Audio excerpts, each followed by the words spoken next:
الرحمن الرحیم۔ تو کتاب الصلاۃ چل رہی ہے اور اس کے اندر کون سا باب اب شروع ہو رہا ہے؟ باب الامامہ۔ تو یہ باب ہے امامت کے بیان میں۔ الجماعت سنت مؤکدۃ، جماعت سنت مؤکدہ ہے، جماعت سنت مؤکدہ ہے۔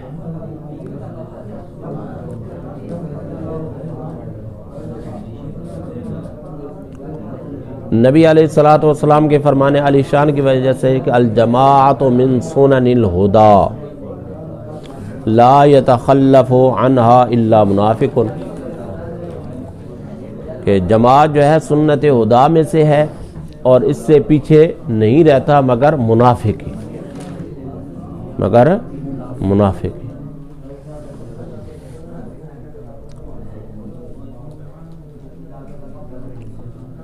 تو پہلی بات اس کے اندر یہ بتائیے کہ جماعت کے ساتھ نماز پڑھنا یہ کیا ہے؟ سنت مؤکدہ ہے۔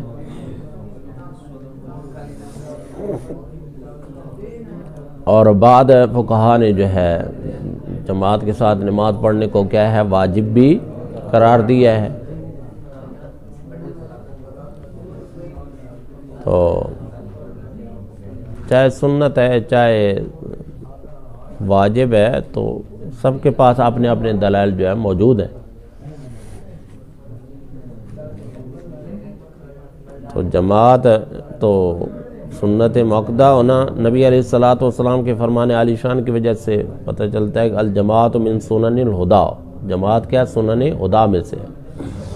تو سنت کی دو قسمیں ہیں، سنت ہدا اور سنت زائدہ، سنن ہدا اور سنت زائدہ۔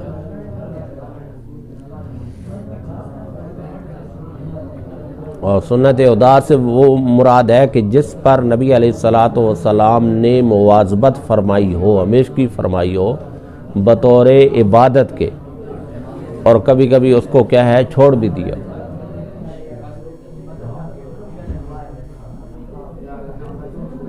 اور آگے 15 نمبر حاشیے کے اندر اس کی سنن ہدا کی تشریح کرتے ہوئے کہتے ہیں کہ اس پر عمل کرنا ہدایت کا باعث ہے اور اس کا چھوڑنا جو ہے گمراہی کا باعث ہے۔ سنن ہدا سے کیا مراد ہے؟ یعنی اس پر عمل کرنا کیا ہے؟ ہدایت کا باعث ہے اور اس کا چھوڑنا جو ہے گمراہی کا باعث ہے۔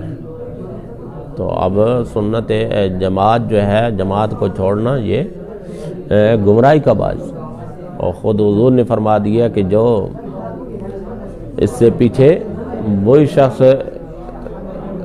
رہے گا جو کہ کیا ہے؟ منافق ہے۔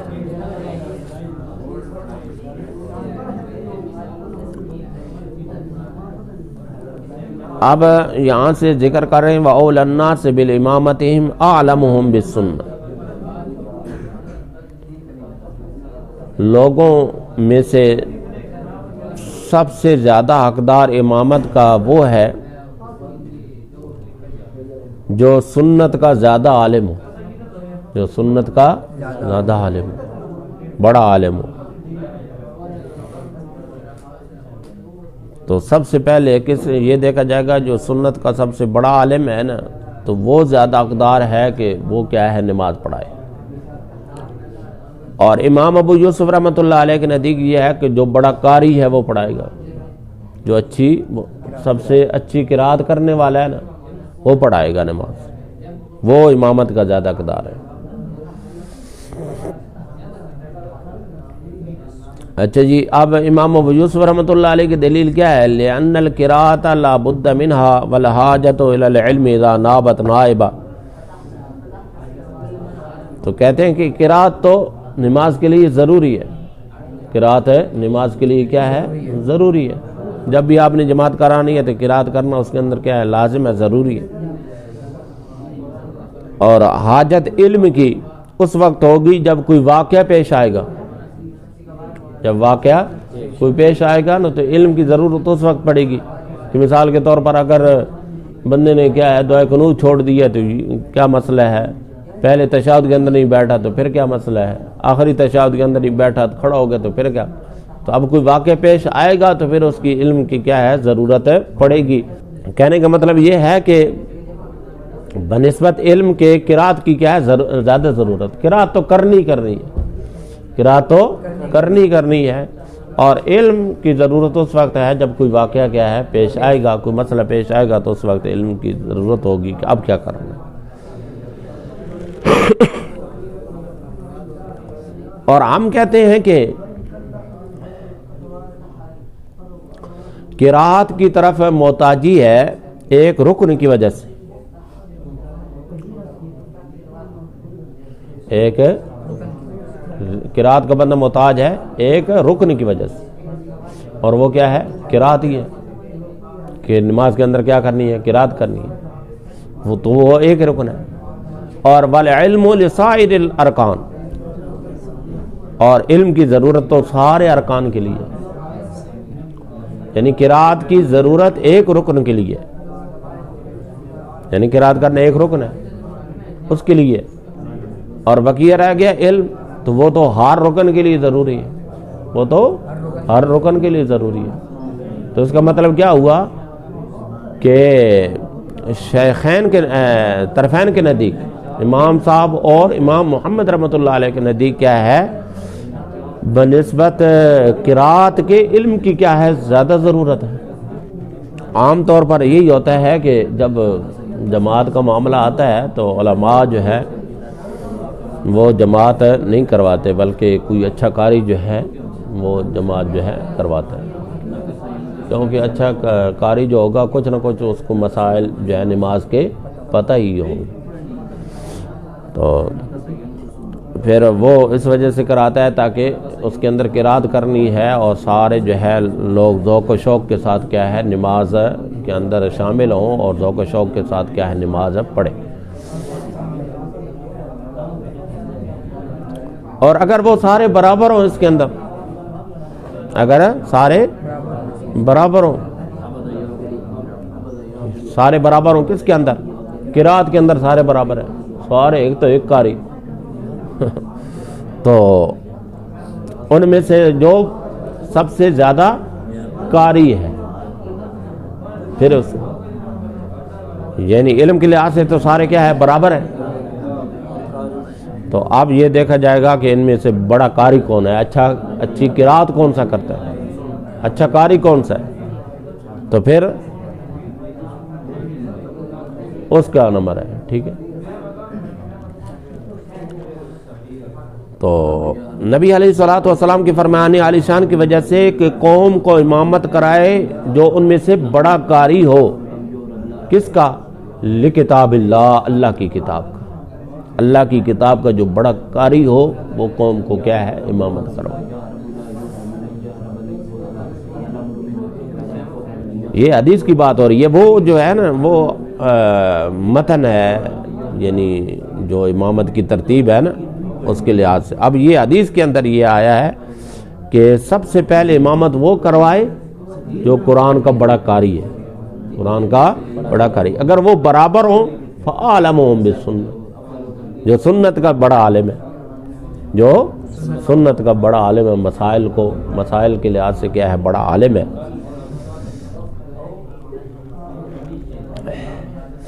لیکن تو اس وجہ سے امام ابو یوسف رحمۃ اللہ علیہ نے یہ کہا کہ سب سے پہلے کیا ہے قرات کا نمبر ہے، سب سے پہلے قاری کا نمبر ہے، اس حدیث کی وجہ سے، اس حدیث کی وجہ سے۔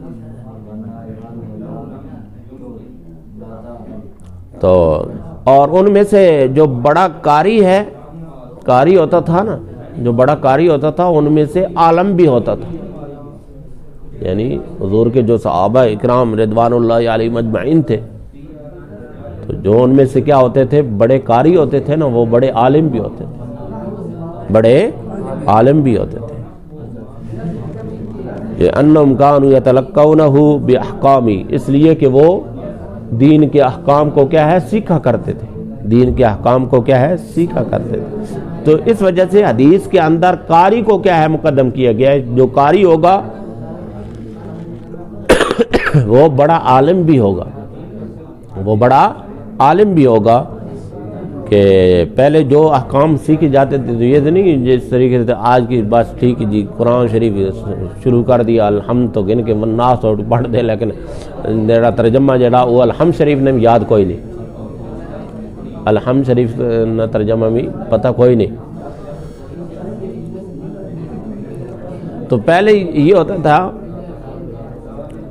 یہ ہوتا تھا کہ جو بندہ قرآن مجید کی ایک سورت سیکھتا تھا تو بمائے احکام کے, بمائے اس کو جو ہے ترجمے کے, تفسیر کے جو ہے تو وہ اس کو قرآن جو ہے سیکھتا تھا. اسی وجہ سے حضرت عمر فاروق رضی اللہ تعالیٰ عنہ 12 سال کے اندر جو ہے صرف کیا ہے سورہ بقرہ جو ہے آپ نے جو ہے یاد فرمائی, اس وجہ سے کہ آپ نے ساتھ تفسیر بھی پڑھی, مکمل احکام بھی کیا ہے جانے, تو پھر اتنا عرصہ لگا.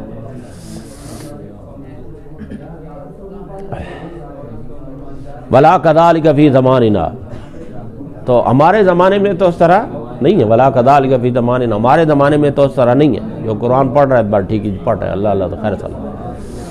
اور تو ہم نے عالم کو مقدم کر دیا, تو اس وجہ سے ہم نے کیا کر دیا, عالم کو مقدم کر دیا, یعنی طرفین کے نزدیک عالم جو ہے مقدم ہے. تو امام ابو یوسف رحمۃ اللہ علیہ کے نزدیک کیا ہے قاری اب بھی کیا ہے مقدم, لیکن ہم نے اس کی وجہ کیا ہے ذکر کر دی. اور اگر وہ سارے برابر ہوں تو ان میں سے سب سے زیادہ جو تقوی اختیار کرنے والا ہے, جو سب سے زیادہ متقی ہے, جو سب سے زیادہ متقی ہے تو وہ امامت کے کیا ہے حقدار ہے. یعنی ماشاءاللہ عالم میں سارے ہی عالم ہیں, سارے ہی قاری ہیں, تو اب ان میں سے دیکھا جائے گا کہ تقوی کے لحاظ سے کون بہتر ہے, پرہیزگاری کے لحاظ سے کون بہتر ہے. تو نبی علیہ الصلوۃ والسلام کا فرمان علی شان کہ جس شخص نے کسی متقی عالم کے پیچھے نماز پڑھی گویا کہ اس نے خود نبی علیہ الصلوۃ والسلام کے پیچھے نماز پڑھی, گویا کہ اس نے نبی کے پیچھے نماز پڑھی, گویا کہ اس نے میرے پیچھے نماز پڑھی. تو متقی عالم کے پیچھے کیا ہے نماز پڑھنے کا اتنا جو ہے مقام ہے اور اتنا ثواب ہے. 3 نمبر ہو گئے 3. اور چوتھے نمبر پر اگر یہ سارے برابر ہیں, یعنی علم کے اندر بھی برابر ہیں, قرات کے اندر بھی ایک سے ایک ہے, اور تقوی کے لحاظ سے بھی ایک سے ایک ہے, تو پھر دیکھا جائے گا کہ ان میں سے عمر کے لحاظ سے جو ہے سب سے بڑا کون ہے. جو سب سے بڑا ہے نا عمر کے لحاظ سے, عمر کے لحاظ سے جو سب سے بڑا ہے تو وہ تو نبی علیہ الصلوۃ والسلام کا فرمان ہے نشان ابن ابو ملیکہ کے لیے, ابو ملیکہ کے بیٹوں کے لیے چاہیے کہ تم میں سے جو بڑا ہے نا عمر کے لحاظ سے تو وہ امامت کروائے. حضور کا کیا فرمان ہے نشان ہے, ہاں ابو ملیکہ کے بیٹوں کے لیے حضور نے ارشاد فرمایا کہ تم میں سے جو بڑا ہے نا عمر کے لحاظ سے تو وہ امامت کروائے. تو اس لیے کہ بڑے کو مقدم کرنے سے کیا ہوگا تکثیر الجماع, جماعت کے اندر کیا ہوگی کثرت ہوگی, جماعت کے اندر کیا ہوگی کثرت ہوگی. اگر بچے کو آگے کھڑا کر دیں گے تو یہ تو کہیں گے یہ تو بچہ ہے, یہ تو کیا ہے بچہ ہے, اور لوگ جو ہے اس ذوق و شوق جس طریقے سے بڑے کے پیچھے وہ کیا نماز پڑھتے ہیں اس طریقے سے چھوٹی عمر کا جو امام ہے اس کے پیچھے نماز نہیں پڑھیں گے. تو اور مکروہ ہے غلام کو مقدم کرنا ہے, غلام کو, آج کل تو غلام ہے ہی نہیں ہے, تو پہلے زمانے کے اندر غلام تھے, تو غلام کو مقدم کرنا مکروہ ہے. اچھا جی کیوں مکروہ ہے, اس وجہ کیا ہے, اس وجہ سے کہ وہ علم حاصل کرنے کے لیے فارغ نہیں ہوتا ہے, وہ تو بیچارہ ہر وقت کیا ہے اپنے مالک کی کیا ہے اور خدمت کے اندر لگا رہتا ہے, تو علم کے لیے وہ فارغ ہے نہیں رہتا, اس وجہ سے اس کو کیا قرار دیا گیا ہے مکروہ قرار دیا. تو جب علم نہیں ہوگا, نماز کے احکام جو ہے پتہ نہیں ہوں گے, تو پھر وہ کیسے جو ہے امامت کروائے. اور دیہاتی, عرابی دیہاتی, اور اس لیے کہ اکثر طور پر ان کے اندر کیا ہوتی ہے جہالت ہوتی ہے, دیہاتیوں کے اندر کیا ہوتی ہے اکثر طور پر کیا ہوتی ہے جہالت ہوتی ہے. ہاں اب الٹا حساب آ گیا نا کہ اب جو ہے دین سے جو تعلق رکھنے والے لوگ ہیں, دین جو پڑھنے والے لوگ ہیں, ان کا اکثر طور پر کیا ہوتا ہے دیہات سے تعلق ہوتا ہے. اور فاسق آدمی اس لیے کہ وہ دین کے معاملات جو ہیں اس کا اہتمام نہیں کرے گا, دین کے معاملات کا اہتمام نہیں کرے گا. اور امام مالک رحمۃ اللہ علیہ تو فرماتے ہیں کہ فاسق کے پیچھے نماز جائز ہی نہیں ہے. اور فاسق کہتے کس کو ہیں؟ فاسق کہتے ہیں جو گناہ کبیرہ کا کیا کرنے والا ہو, ارتکاب کرنے والا ہو, گناہ کبیرہ کا ارتکاب کرنے والا ہو, یا گناہ صغیرہ پر اصرار کرنے والا ہو, یعنی بار بار جو ہے کرنے والا ہو. تو صغیرہ گناہ بھی کیا ہو جاتے ہیں, جب بار بار بندہ کرتا ہے تو وہ کبیرہ ہو جاتے ہیں. تو یہاں تو بندہ وہ چاہیے نا کہ جو دین کا کیا ہے اہتمام کرتے, دین کے معاملات کا اہتمام کرتا ہو, اس کا لحاظ کرتا ہو. تو ایسا بندہ تو فاسق کو اور کاموں کے اندر جو ہے وہ دین کا لحاظ نہیں کرتا, تو نماز کے اندر وہ کیسے کرے گا؟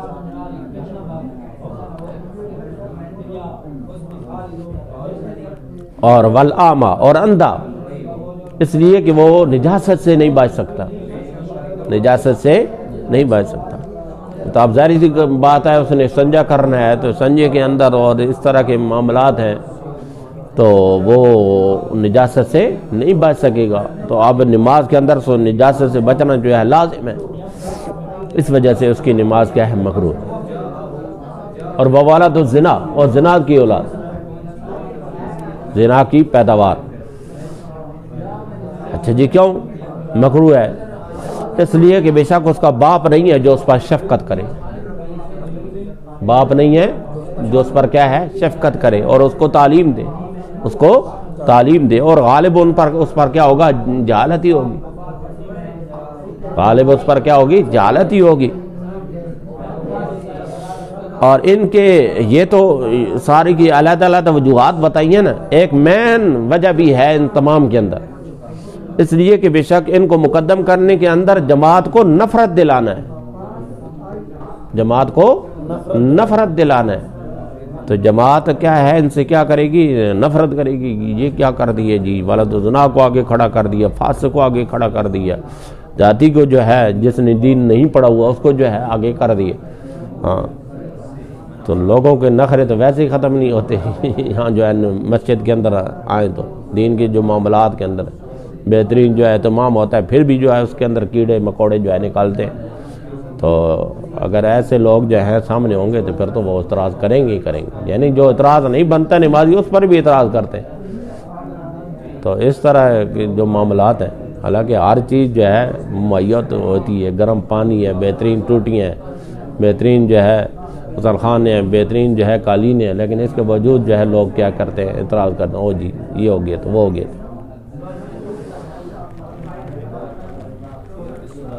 تو یہ مکروہ ہے.